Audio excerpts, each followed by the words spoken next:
Grabatzen ari garen unean gaueko 8 laurden gutxi diren honetan, Altunak eta Martijak Laso eta Imazen aurka jokatu duten Bilboko aste nagusia torneoko finalaren analisi egingo dugu. Ohiko lez Bilboko Miribilla pilotalekuan jokatu dute eta pronostikoak hautsiz garaipena Laso eta Imazentzat izan da 22 eta 20ko emaitzarekin azkenerako. Espero baino estuagoa izan da norgehiagoka, baina partida osoan zehar aurretik nabarmen joan dira Laso eta Imaz eta garaipena eurentzat izan da. Gogoratuko dugu, batetik Altunak eta Martijak Elordi eta Zabaletari irabazi zietela 22 eta 8ko emaitzarekin, eta Lasok eta Imazek berriz Urrutiko Etxea eta Mari Ezkurren bigarrenari 22 eta 13ko emaitzarekin. Honen bestez, bi finalerdiak irabazita, gaurkoan elkarren aurka izan dira final handi honetan, eta finala espero bezala joan da estua eta gogorra egia da. Esan dugun bezala partidaren fase batean bazirudiela Laso eta Imaz gehiago zirela eta errazago irabaziko zutela, baina ez da horrelakori gertatu, azkenerako lan asko egin behar izan dute, eta partidak xehetasun ugari eta fase asko izan ditu. Lehen da biziko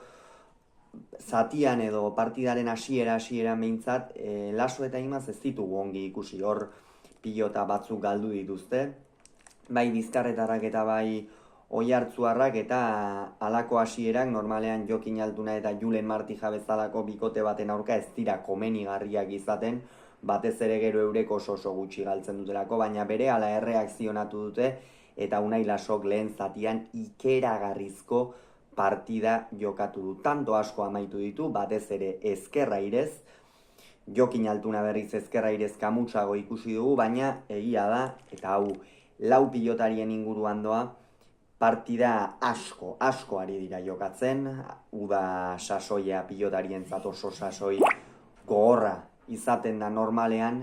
eta urtengoa ez da gutxiagorako, batez ere Jokin Altunarentzat, pilotari eskatuena herrietan eta abar, eta zaila da partida guztietan dena eman eta freskotasun berarekin aritzea, baina gaurkoan eurek noski gorputzean nabarituko zuten, baina kanpotik behintzat ez da inondik inora nabaritu, partida karga uzera matela izan ere, partida oso gogorra, tanto gogorrak jokatu dituzte orokorrean, eta partida ikustekoa izan da, eta ikustekoa izan da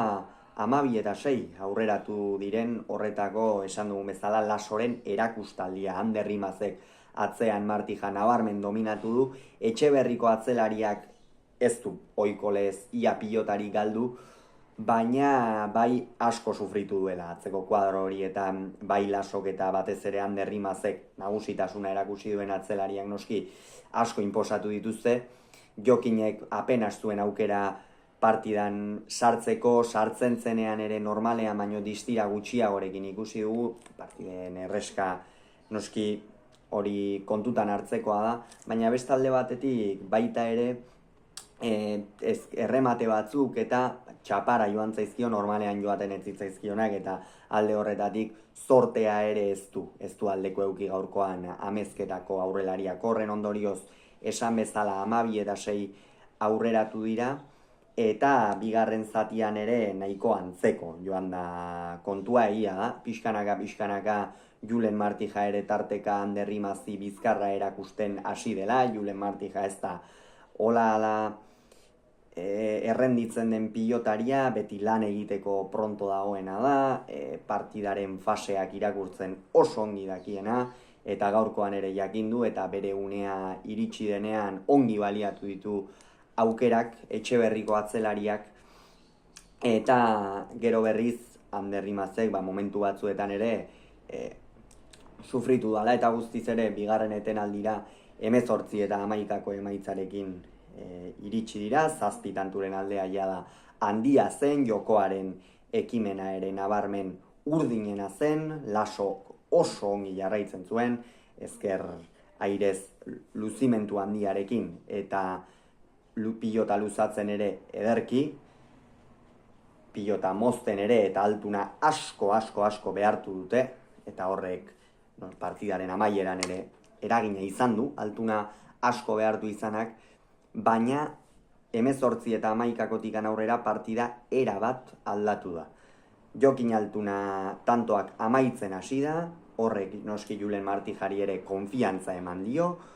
laugarren kuadroan hartzen zuenean imaz asko behartzen zuen, tarteka pilota batzuk ezkerrera sartu, eta Jokin Altunak bere magia nola atera duen, ia partida iraultzeraino. 16 eta 18 ipini dira aurretik, gero berriz ere Lasok eta Imazek, Unai Lasok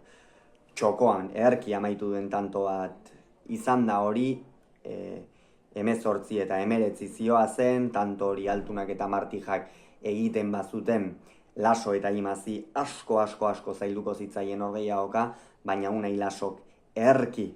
utzi du txokoan hilala bizi pilota eta ongi irten zaio, gero 20 eta 21 ere ipini dira, Altunak sekulako bi ezkergantxo jo baititu, artistarenak oso gutxiren eskuetan daudenak eta are gehiago partidaren fase horretan, baina jo egin ditu eta